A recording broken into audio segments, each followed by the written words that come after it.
Hey guys, Nick Ocho here. Just going to go over the top 10 things to make your life easier when starting in Fallout 76.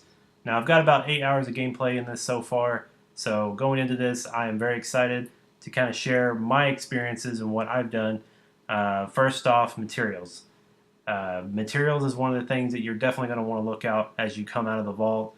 You know, wood, lead, aluminum, those type of things, especially when you find pencils. You'll see pencils everywhere. Grab them. Grab all the ladles. Grab anything that's really small. Cans, tin cans, aluminum cans, regular cans, like any type of small thing that weighs nothing, pick it up. Doesn't matter. Obviously look out for like the bigger things, that you may not need. But desk fans are always great. Have gears, as well as typewriters is always a good find. Microscopes is always a good find. So anytime you see those type of things, you want to grab them. The next thing I'm going to go over is the camp. It goes along with the materials, especially with wood. You're going to need a lot of wood starting out, so gather all the wood you can. And then that'll help you get you kind of a little base camp going on. You'll want to make sure you got your stash and that you're visiting your camp all the time to put stuff in your stash. And again, nobody can get in your stash but you. So even though you see somebody getting your stash on your camp, they're getting in their own, not yours. As far as when you should build your camp, literally as soon as possible. As soon as possible, as soon as you get out of the gate, as soon as you get some materials, because if you die, you will drop all your junk. And I guarantee you, if you're in an area that's popular, people will take it. No doubt about it. And there's not anything you can do about it once they do, unless you want to pick a fight. Visit it often. Go deposit your things. If you find something rare, go take it back. You can fast travel to your camp with no cost. Obviously, you would need to pay to go back, but honestly, it's probably going to be worth it if you don't want to lose that precious, precious junk. The next item I want to go over is ammo. Ammo is scarce. So, especially when starting off at the beginning, you're not going to find a lot of ammo. You can invest in the ammo perk to help you find more ammo as you go along, but honestly, conserve. Use a lot of melee weapons, especially in the beginning. You want to use a melee. You get a machete right off the bat. You can find other knives, axes, baseball bats, stuff like that. You can find those really early on, so definitely use them, especially when you're just fighting one enemy or anything like that. It kind of reminds me of Walking Dead. They always try to conserve their ammo. They always use the weapons first, and then if they get in a tight spot, they'll burst out their guns and go nuts. So definitely that. You want to conserve, and finding gunpowder, making gunpowder is always essential. That'll pretty much help you make any amount of ammo that you can that would fit in a traditional gun.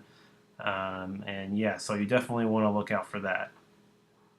The next thing, and this was kind of a personal thing for me, may not be for you, especially what kind of character you build, but health perks in the beginning are very, very useful. You now remember you can change your perks later on, your perk cards, so don't feel like that you have to necessarily put a perk here and there just because of the character that you want. You can always change it. But stim packs are scarce in the beginning. You're not going to be tripping over them like you did in Fallout 4. And they do cost a lot of money to buy at the vendor, especially at the beginning. You don't have a lot of caps. Caps are not everywhere like in Fallout 4 and previous Fallout games. So you definitely want to make sure you're stored up on any type of health packs, stim packs, I mean, and anything that can help you, blood pack, even the diluted stim packs, food as well. You want to make sure you keep that up to date. And of course, the cards. And the next thing on our list is grouping up. I found that playing with somebody was always so much easier. Especially you share sort of the same perks, not to the effect of everything that they're getting, but you do get some of it. So grouping up does help out a lot.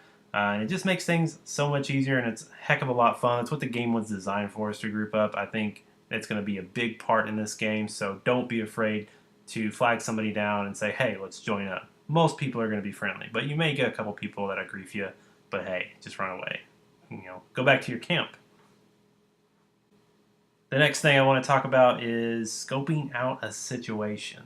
So a lot of times you can kind of sneak up on an area, and sneaking is great in this game, so you definitely want to do it. You do get a 2 times multiplier if you do hit something while you're in sneak mode, so you definitely want to kind of scope out things. Enemies can get the drop on you, and sometimes you'll find an enemy that is just a lot higher than you. That happened to me a couple times in the beta, where I would sneak up on somebody, I would start shooting, and then another ghoul or scorched or whatever they're called came up on me and shot me like twice and killed me. Partially because he was higher level than me, and I had a effect that dropped damage resistance 25%. So that was annoying, but you got to kind of watch out for that. So it's good to kind of scope out what you're looking for and who is around, and kind of make sure you're not going to get blindsided. And kind of in along the same lines of my last point, being prepared. You definitely want to be prepared. But you only want to bring what you need at the same time. So if you know you're going to be going in for a big fight, of course, bring a good gun, bring your good ammo, bring your best armor. But if you know you're just going to be out looking for scrap or anything like that, don't pack heavy. You just want to pack light. You don't want to bring something crazy with you like a rocket launcher or a nuke launcher or anything like that. So definitely, pack for what you need now, and you'll get there. You'll be fine. The next thing I'd like to go over is cooking. Cooking is another essential item that I think most people don't really look into, because it's not like the bread and butter of this game, no pun intended. So when cooking, you're definitely going to need wood, as previously mentioned. Just the wood, get all the wood. But some things to look out for: food does spoil, so if you do make a nice juicy ribeye steak, don't sit on it. Go ahead and eat it if you need it. Don't make a whole bunch and then put it in a pile. It'll go bad. As far as water, you can collect dirty water in this game, which is a cool new feature, but you do want to boil it. You can definitely take it to boil. It's not as great as purified water, but it's definitely a heck of a lot better than dirty water. You can also make teas from leaves that you find and other things like that. So yeah, you definitely want to look and invest in cooking. You do get special buffs from certain foods, so you definitely want to look into making different recipes and just what type of foods will be best for your situation. And the last thing on my list is always save your best gun until you need it. Now, one thing that happened to me and will probably happen to you, you'll find one of these fancy chests that fall out of the sky from the government. And it'll come with all this great loot, and you'll get like, wow, this is an awesome gun.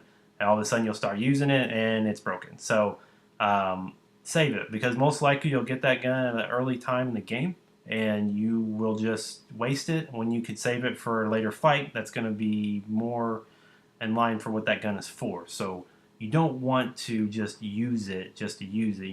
Obviously, if you want to have fun, go ahead, go nuts. It's your game, it's your character, so you can always repair it if not. But I always end up saving my best guns, especially shotguns, marksman rifles, stuff like that. You definitely want to save for the fight that you're going to need it for. There's plenty of guns around, and the enemies aren't too bad in the beginning.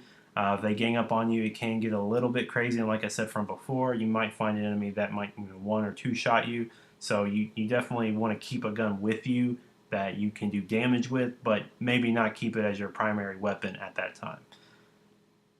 Again, thanks guys for watching this video. I hope this helps you in your journey in Fallout 76. If there's something that you found that helped you in the beginning, leave a comment below. Maybe I'll do a follow-up video on what you guys said.